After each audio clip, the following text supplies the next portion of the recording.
Trump's Iran war crashes the economy. Insiders pocket billions on oil shorts. Tennessee erases black votes. Activist books are banned. Europe runs dry. And a super El Nino looms. Good day. This is the Commonwealth Report, news for the public, not the powerful. Sign up for AM and PM news at commonwealthreport.news. Here's how the economy crashes by war. Whirlpool, the iconic American appliance maker, just dropped a bombshell on Wall Street.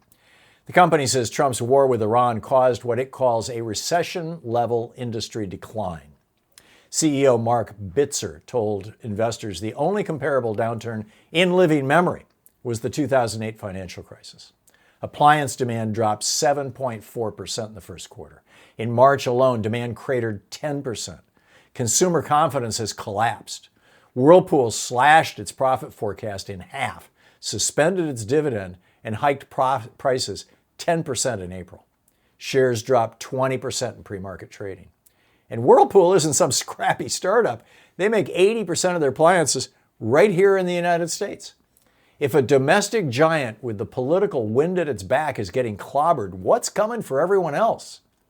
When working families can't afford a new washer, that's not a market correction. That's an economy buckling under the weight of a war that nobody asked for. Who's getting rich on Trump's Iran war?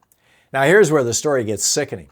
On Wednesday at 3:40 in the morning, somebody placed nearly $1 billion in crude oil short bets. 10,000 contracts. No news, no announcements, just a massive bet that oil prices were about to crash. 70 minutes later, Axios broke the story that the U.S. and Iran were close to a peace deal, and oil prices tanked. The mystery trader walked away with a fortune. The Kobayashi letter called it a deliberate, high-conviction directional bet. Even Marjorie Taylor Greene, of all people, is crying foul. She said the on-again, off-again war and peace rhetoric is just insider trading with a body count. Senator Chris Murphy is demanding the SEC investigate what he calls mind-blowing levels of corruption. And this isn't the first time. There's been pattern after pattern. Wars now make the rich richer in real time while working people pay at the pump and on the supermarket shelf. This is how we cement President Trump's agenda. Jim Crow is back. Tennessee just put gerrymandering on steroids.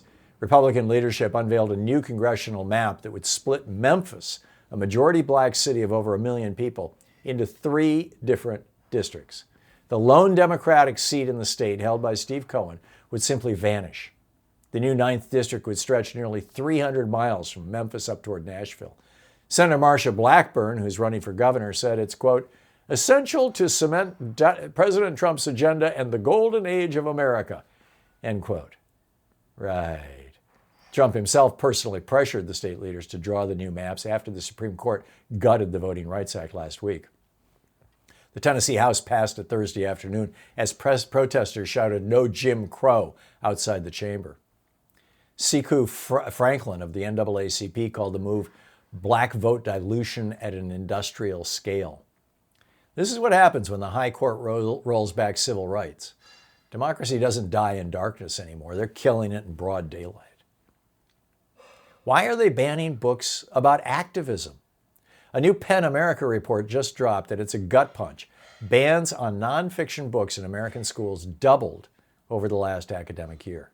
Of the 3,743 unique titles pulled from libraries and classrooms, 52% of the nonfiction books targeted dealt with activism and social movements.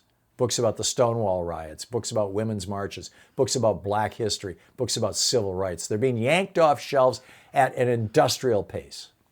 PEN's research director said the trend mirrors a broader political attack on facts and knowledge itself.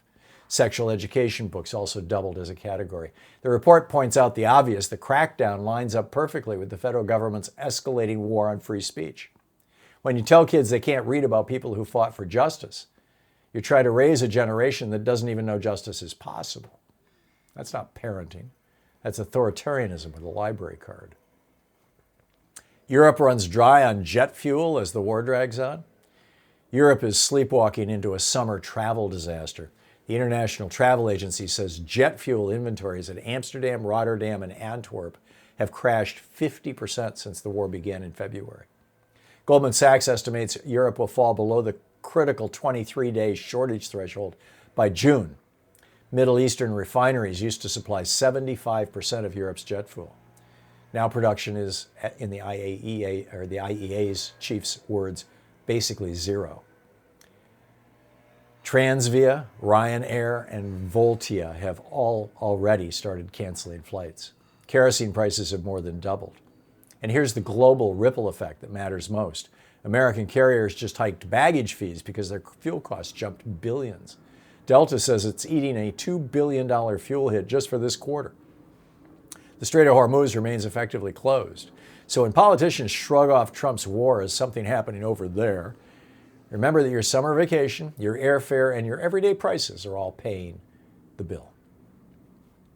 Is a super El Nino about to cook our planet? And finally, just when you thought we needed more bad news, the climate has something to say. The National Oceanic and Atmospheric Administration and the European Center for Medium-Range Weather Forecasts both warn that the odds of a so-called super El Nino forming this year are climbing fast. We're talking Pacific Ocean temperatures spiking 3 degrees Celsius above average by fall. Layer that on top of human-caused global warming, and global temperatures in 2027 could shatter every record we've got. The last super El Nino back in 2015 caused brutal drought in Ethiopia and forced water rationing in Puerto Rico. This time we're starting from a hotter baseline. Hurricanes, wildfires, droughts, floods, the whole menu is on the table. The science is screaming. Whether anyone in power is listening is another question entirely.